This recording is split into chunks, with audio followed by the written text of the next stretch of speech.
Hello. Once more, we will be playing this. Now, in the last playthrough, I hope this is the right save. In the last play thing, you saw what happened there was strange. Not sure if that was her completely destroying the fourth wall, but we don't know. Or maybe you guys know. I don't know. I don't pay attention. Keeping her head down, she quickly walks over to the podium. This poem is called. Yuri anxiously glances at all of us. She doesn't have a title. You can do it, Yuri. It's called. Oh, she does. It's called After Image of a Crimson Eye. Yuri's voice shakes as she starts reading the poem. Just a moment ago, she practically refused to do this. Why is she suddenly putting in so much effort? As Yuri gets past the first couple of lines, her voice changes. It's almost like what happens when Yuri gets absorbed into her books. Her quivering words transform into sharp syllables of a fierce and confident woman. The poem is full of twists and turns in its structure that she in it. I don't know that word. With perfect timing, it enunciates. I don't know. This must be a rare glimpse inside the whirling fire that Yuri keeps concealed inside her head. Suddenly, she's finished. Everyone is stunned. Yuri snaps back into reality and glances around her, as if she bewilder even herself. It's up to me to save the situation. I'm the first to start applauding. Everyone joins me afterwards, and we give Yuri the recognition she deserves. It's not that we didn't applaud for her, but we were so caught off guard that we must have forgotten. As we applaud, Yuri holds the poem to her chest and rushes back to her seat. Oh yeah, I still have another chocolate. Yuri, that was good. That was really good. Thank you for sharing. Ignore that chocolate piece. Shut up. Yuri looks down for the count. Okay, I guess I'm next then. Sayori hops out of her chair and cheerfully walks to the poem. This one is called My Meadow. Ah, sorry, I giggled. Sayori. It's a lot harder than I thought. How do you guys do it so easily? Try not to think of it like you're reciting to other people. Imagine you're reciting it to yourself, like in front of a mirror in your own head. It's your poem, so it'll come out the best that way. I see. Okay then, Sayori begins the poem. Somehow it feels like her soft voice was made to be a perfect match. The poem isn't aimlessly cheery like Sayori's is. It's serene and bittersweet. Ah, yes, that word popped up again. If I were to read this on paper, I probably wouldn't think much of it, but hearing it come from Sayori's voice almost gives it a whole new meaning. Maybe this is what Sayori meant when she said she likes my poems. It's like I get to reach more deeply into someone I knew through and through. Oh my. Sayori finishes and we applaud. I did it!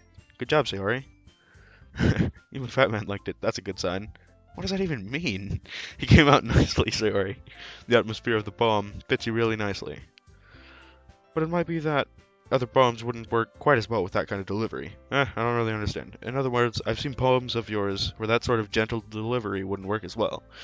They might need a little more force behind them, depending on what you're reading. Oh, I know what you mean. I've been practicing that kind of thing. It's just so embarrassing to do it in front of everybody. Then next time I'm gonna make you pick a poem that challenges you a little more. We didn't have much before the festival, you know. Okay. Okay, who's next? Natsuki? Don't make me go before Fat Man. It's not like I can compare to you guys anyways. Might as well let Fat Man lower everyone's standards a little bit before I have to do it. Hey, fuck you. Natsuki, it's fine. Might as well get it over with. But it's not like I have much of a selection of what to read. I'll just go with what I wrote for today. Oh no! Not that one! No! I stand up and step in front of the podium. Everyone has their eyes on me, making me feel terribly awkward. I recite my poem. I'm not exactly confident in my own writing, so it's hard to put energy into it. Despite that, I finish and receive applause anyways. Sorry I'm not as good as everybody else. Don't worry about it so much. I think it's less about your abilities and more about your lack of confidence in your writing. That's something that'll prove over time, though. Yeah, maybe. Alright then. That just leaves you, Natsuki. Yeah, I'm going. Natsuki begrudgingly gets out of her seat and makes her way to the podium. The poem is called. Why are you all looking at me? Because you're presenting. Anyway, the poem is called Jump. Natsuki takes a breath. Once she starts reciting the poem, her sour attitude disappears a little. Just a little. While she's still a little unenthused, her poem has a rhyme and Her poem has a rhythm and a rhyme to it. I forgot about that. It's Natsuki's trademark style, and it works surprisingly well when she's spoken aloud. The words feel like they bounce up and down as if given life to the poem. Natsuki finishes and everyone applauds. She huffs back to her seat. That wasn't so bad, was it? Easy for you to say. Better not make me do that again. Oh well, do you at least feel prepared enough to recite a poem in front of other people? I mean, doing it in front of other people will be way easier. I can put on whatever face I want for other people. But when it's just my friends, it's just embarrassing. That's a surprise, Natsuki. I think it'd be the other way around for me. Well, that's just how it is, so. Well, I guess in that case, we won't have to worry much about for the festival. That said, I wanted to thank everyone for coming through. Might be hard, but I hope you all have an idea of what it's like now. Make sure you pick a poem. Oh, I don't want to go back and look at it. I'll be making pamphlets, so let me know ahead of time of what you'll be reciting. Jeez, I should probably find some other poem to recite instead. That's fine too. It doesn't have to be your own. I'm already presently supplied. Okay, I can't speak. Hold on. I will be right back. I'm already pleasantly surprised that you're putting in all this effort for the club. Makes me really happy. Yeah, no problem. Okay, everyone, I think that's about it for today. I know the festival's coming up, but let's try to write poems for tomorrow as well. It's been working out really nicely so far, so I'd like to continue that. As for the festival, we'll finish planning tomorrow, and then we'll have the weekend to prepare. Monday's the big day. Can't wait. I can do this. Alright. I stand up. There's no way I'll be able to find the same enthusiasm as Sayori and Monica, but I'll do my best to get through it. If it's for the sake of the club and impressing Monica, then I'll have to do my best. Ready to go, Sayori? Yep. Look at you two, always going home together like that. It's kind of adorable, isn't it? Hey! Fight me! I will fight you. Let's do this. Jeez, guys, don't make such a big deal out of it. Must be a little nice, though. Well, how am I supposed to respond to that? It's okay, fat man, you don't have to say it. Whatever, let's go already. I'll walk home with Sayori once more. Even though it's only been a few days, a lot of things have already changed, but today Sayori's been a little quieter than usual on the way home. Hey, Sayori. Sorry, I was spacing out. No wonder. I was thinking about something from earlier, like how we get to... Sayori fumbles with her words. So, let's just say that one day Yuri were to walk home with you. Huh? What would you do? What kind of question is that? You're putting me on the spot here. Oh god, am I gonna have to choose?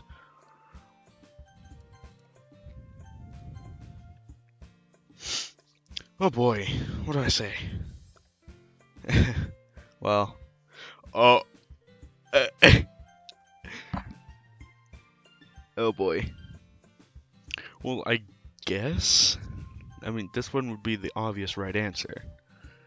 This one is just what you would choose if you want to be a complete and total douchebag.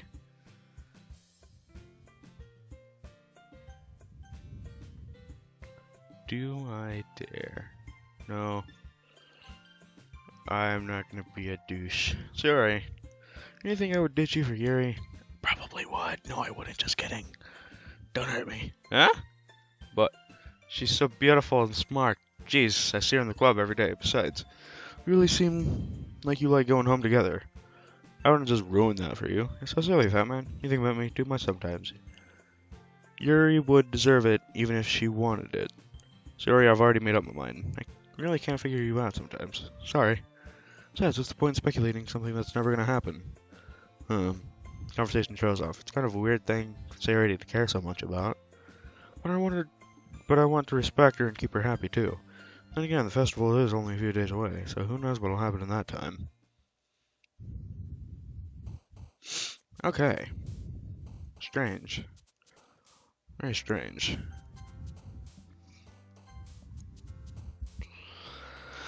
Okay.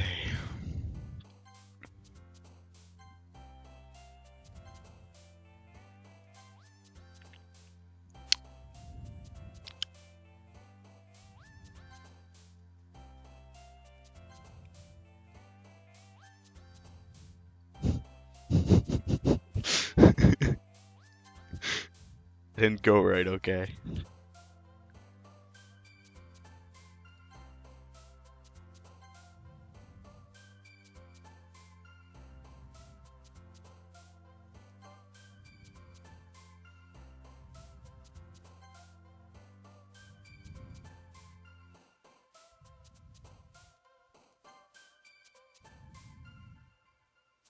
Hmm.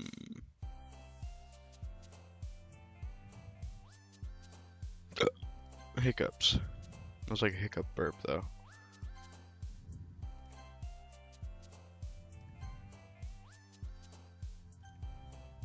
I am terrible at this. Hold on. Okay. Oh man, I'm the last one here again. Don't worry, I just walked into. We practicing piano again? Yeah. Must have a lot of determination. She wants us Undertale. She plays it. Starting this club and picking up piano. Well, maybe not determination, but I guess passion. Remember that the club wouldn't be here if it wasn't for all of you. I'm super happy that you're all willing to help out for the festival, too. I can't wait for the festival. This is going to be great. Weren't you complaining about it just yesterday, Natsuki? Well, yeah. I'm not talking about our part of the festival, but it's a whole day of school. You sound a bit like Sayori all of a sudden. Monica, do they usually have fried squid? Squid? That's a pretty specific thing to look into. I've seen enough hentai to know where this is going. Now, come on, are you saying that you don't like squid? You, of all people. I didn't say I didn't like it. Besides, what do you mean by you, of all people? Because it's right in your name. Mon Ika. This is not how you say my name at all. Besides, that joke makes no sense in translation. Never mind.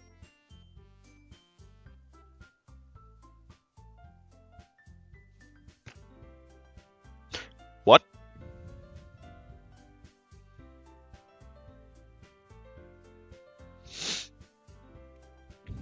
Not sure how I feel about this.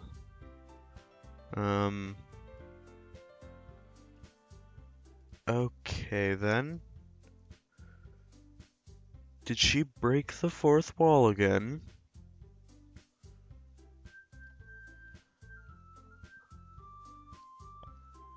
I am confuzzled.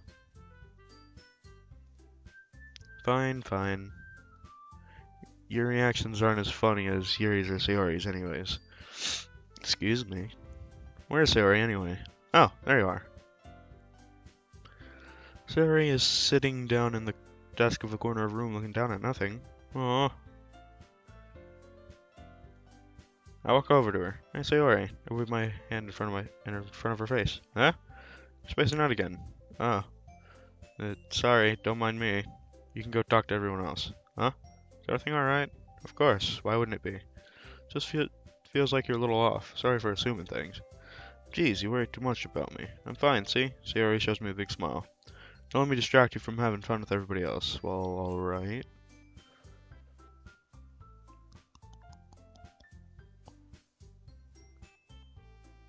She is not feeling okay. Oh. If you say so. I worriedly glance at Sayori before turning back towards everyone else. But the conversation has already dispersed, with everyone back at their usual activities. Maybe I should ask Monica if she's noticed anything about Sayori recently. Since they've been preparing everything for the festival, they must be spending a lot of time together. I timidly approach Monica, who is shuffling through some papers at her desk. Monica! Fat Man, what's up? Hey, this might sound a little strange, but have you noticed anything up with Sayori recently? Anything up with her? In what way do you mean? Maybe I'm reading it in a little too much, but she seems a little bit downcast today. Oh, you think so? I can't even say I noticed anything about her.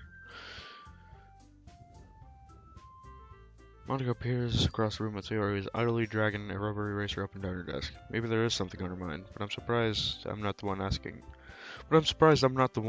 You, Fat Man. You certainly know a lot about her, more than I do. Yeah, but she's never really like this. She's always talking to me about things that bothered her. But this time when I asked her, she was really dismissive. Sorry, I know it's not your problem.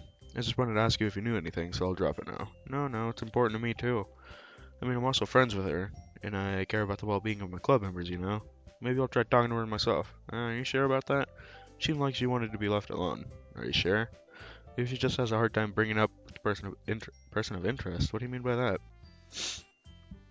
I'm saying that maybe the thing on her mind is you, Fat Man. Me? How on earth would you come to that conclusion? Well, probably shouldn't say too much, but Sayori talks about you more than anything else, you know? Huh? She's much happier ever since you joined the club. It's like an extra light was turned on inside of her. What? No way.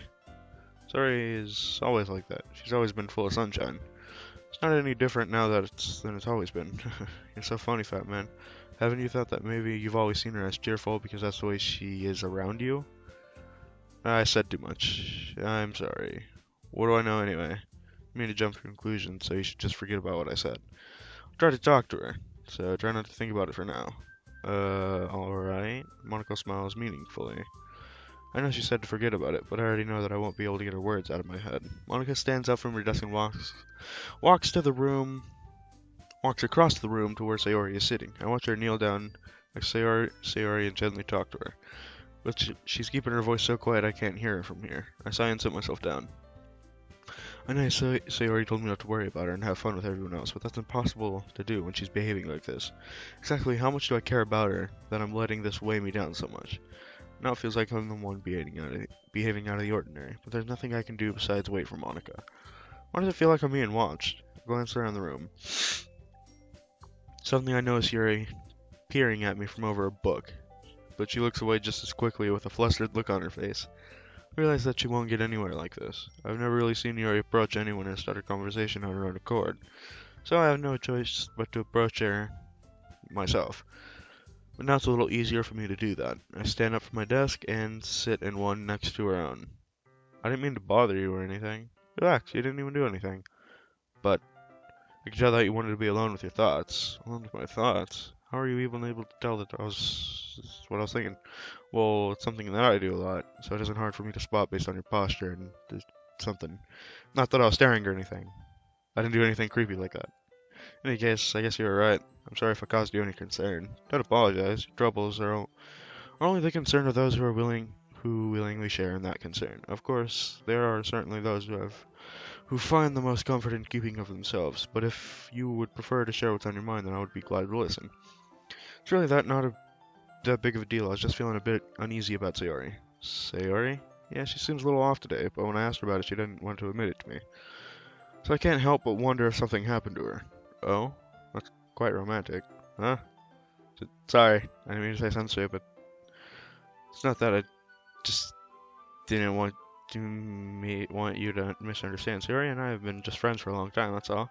Ah, I see. Then perhaps it is unusual for her to be dismissive to you about her feelings, or maybe I'm just reading into it a little too much. Fatman, the world is full of meaning, often hidden deep beneath plain sight. And there are many untold mysteries behind every person, no matter how well you may know them. Ah, so you think there may be something behind it after all? I think that Sayori is a very complex person. Her mannerisms on the outside don't always match what may be going on inside her head. And she may not always know what she wants. I noticed her strange behavior today too, and I also feel some concern for her. But in your case, it looked like she was fully occupying your thoughts, wasn't she? Well, I guess that was the case. Sayori really means a lot to you, doesn't she? I guess. But you don't need to put it that way. We're just good friends, that's all.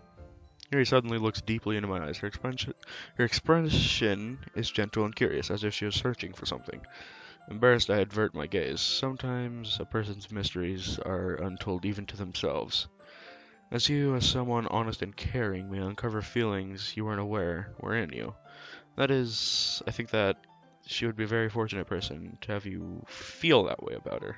Yuri, give me too much credit. I'm a pretty simple guy, so I think I'm pretty good at understanding my own feelings. Not nearly as sophisticated as you. That's not a compliment, is it? It is what it is. As long as we're here, why don't we do some reading? Well, as long as you're okay with it. Yeah. I should be taking my mind off this whole thing anyways. Okay, everyone, after some time passes, Monica calls out to the classroom. Why don't we share our poems now? Before I know it, everything is back to normal. Everyone goes to recite their poems, and I do the same. I make eye contact with Monica, and she smiles at me. What she must be talking about with Sayori.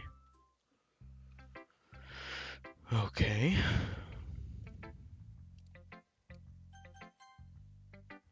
Confuzzled I am. Fatman, your writing has only improved in the last few days. Every poem you've shown me has been nothing short of spectacular. I can really feel the emotions. I'm a little envious, even. I don't think it ever came to me this naturally. Yuri, that's the wrong way to put it. I never did this This never did come naturally to me. But I've been able to improve so much thanks to you. You're really the example I was chasing after. Is that so? Yuri smiles gently to herself. This feeling, I'm so glad I got the chance to share my writing. I never thought I'd feel like this. I remember you mentioning that yesterday. I can't believe you're so good at something and you never even shared it with anyone. That's kind of a shame. Maybe, but no, like I really had a choice. What do you mean? Well, Yuri smiles sadly. That meant during lunchtime, I ate by myself. Did you know that? It's a great time to find a quiet spot and do some reading. In fact, I've always had some books with me.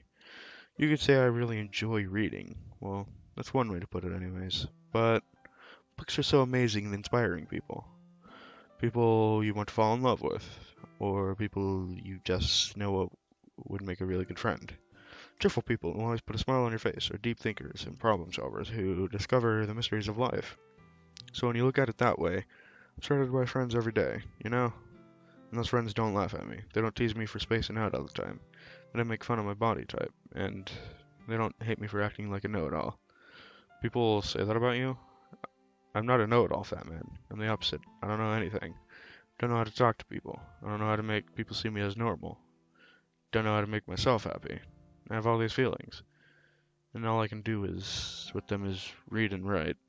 It wasn't until now that I started sharing it with you. That I really understand what was missing all this time. But I haven't really done anything. No, that's wrong. Just being patient and respectful. That's really important to me. I know I'm a difficult person, fat man. I speak too slowly. I second guess myself all the time. I read too deeply into things. But every time, always treated me like everyone else. It's so rare that I feel comfortable with myself when I talk to others. That's why every time I talk to you, I just feel really happy. I see. Well, I treat you how you deserve to be treated, Yuri. And if other people don't see it that way, then screw them. I mean, I joined this club hoping I would make friends. And I would say I had at least one success, wouldn't you? If you put it that way, yeah. We really are friends now, aren't we? Yuri puts her head in her hands, but this time she's smiling as she does it.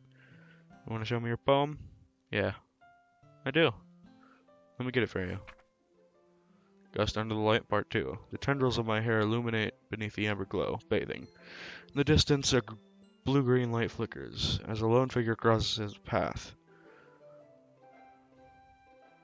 A silhouette obstructing the eerie glow. My heart pounds, the silhouette grows. Closer, closer.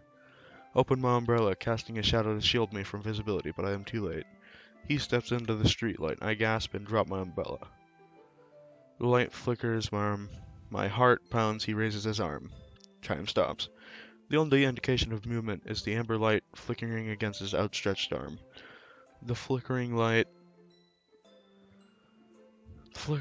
is in rhythm with the pounding of my heart, teasing me for succumbing to this forbidden emotion.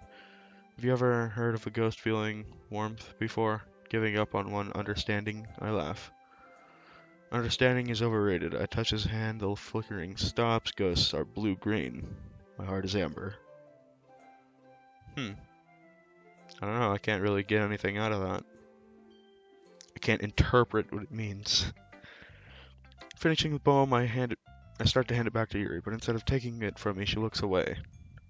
Do you dislike it? No, of course not. Just don't really know how I should respond. Despite Yuri's poems usually being cryptic, it wasn't hard to figure out what this one was about. I don't know if I'll be able to explain this one. That's fine. I understand this one. Yuri's having an even harder time speaking than usual. Does this one mean a lot to you? Yuri nods. I'm not really good with words, but I'm happy that you shared it with me, so thank you. And I hope we keep spending time together.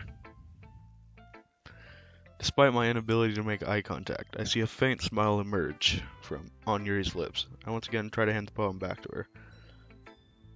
But instead, Yuri gently takes my hands and pushes them back to me. I hesitate in response to her warm touch. The poem is, once again, Yuri fails to form a complete sentence. You mean I can keep it? Yuri nods. I'd love to. Again, Yuri faintly smiles, as if she doesn't want me to notice. You always make me feel nice. I know I'm not good with people, but I hope that I can return the favor sometimes. Yeah, don't worry. I think you did a good job. Yuri finally turns back toward me. I guess we should move on before Monica says something. But I'm sure we can talk again later. Yeah, I'm sure we will.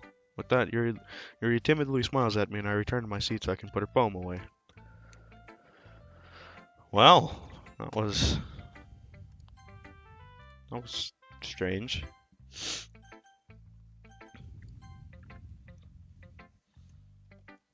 It's nice, I guess.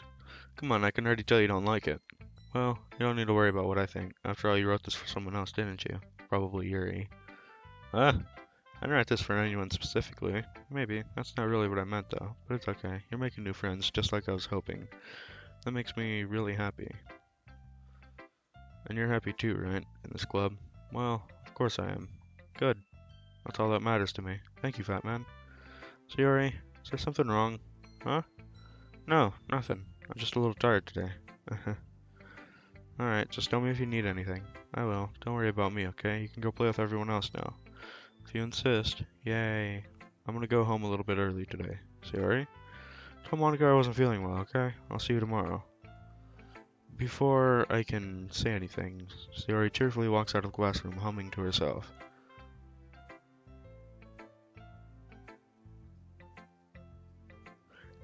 Can I please get an option to, like, leave the classroom to go make sure she's okay? That'd be great. Hi, Batman. Have you thought about what you're gonna submit to perform at the festival? Well, being in this club is one thing, but performing in a bunch of other people, I'll have to give it some more thought. Okay, no pressure, but whatever you do, I'm sure it'll turn out great. It would also make me happy to see it. Haha. Anyway, look at today's poem. I let Monica take the poem I'm holding in my hands. Still, it's gotten so refined, Fat Man. Yours has been teaching you a lot of things, hasn't she? Well, I guess so.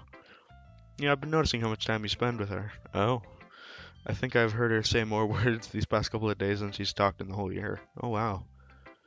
Not sure how you did it, but that's pretty impressive. Well, she just needs some patience and a way to talk about all the things in her head, I guess. I'm still getting the hang of it myself. Huh.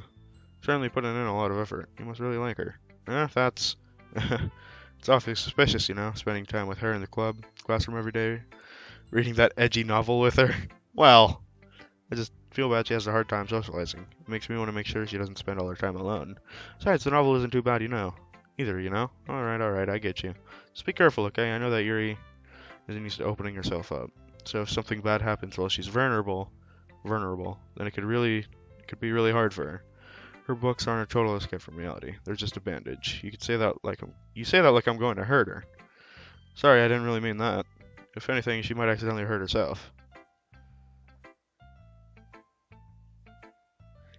Anyway, I'll share my poem with you now, alright? Alright. Lady who knows everything. An old tale tells of a lady who wanders Earth. The lady who knows everything. Beautiful lady has found every answer, all meaning, all purpose, in all that was ever sought. And here I am, a feather, lost adrift in the sky, victim of the currents of the wind. Day after day I search with little hope, knowing legends don't exist. But when all else has failed me, when all others have turned away, the legend is all that remains, the last dim star glimmering in the twilight sky. Until one day the wind ceases to blow, I fall, and I fall, and fall, and fall, even more, gentle as a feather, a dry quill expressionless. But a hand catches me between the thumb and the forefinger, the hand of a beautiful lady. I look at her and find no end to her gaze. The lady who knows everything knows what I am thinking. Before I can speak, she responds in a hollow voice. I have found every answer, all of which amount to nothing. There is no meaning, there is no purpose. And we seek only the impossible. I am not your legend does not exist.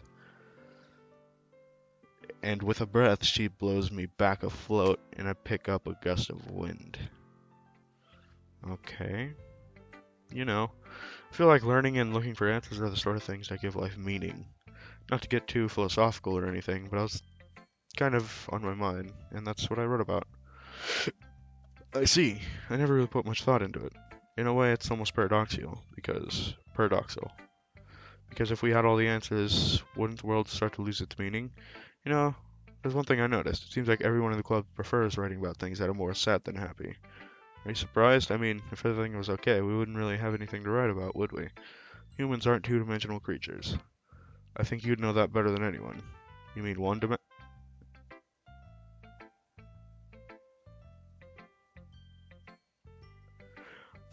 What?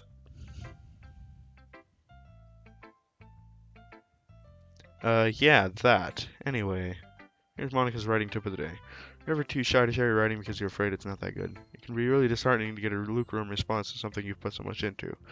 But if you find other people who enjoy writing, the sharing becomes a lot easier, because instead of just telling you that your writing is good or okay or bad, they'll want to focus more on everything that went into it in the blank, blank, blank, blank, blank. It's much more encouraging that way, and it will make you want to continue improving. It's almost like having your own little literature club, don't you think? That's my advice for today. Thanks for listening. And with that being said, Fat Man must return to Fat Cave once more.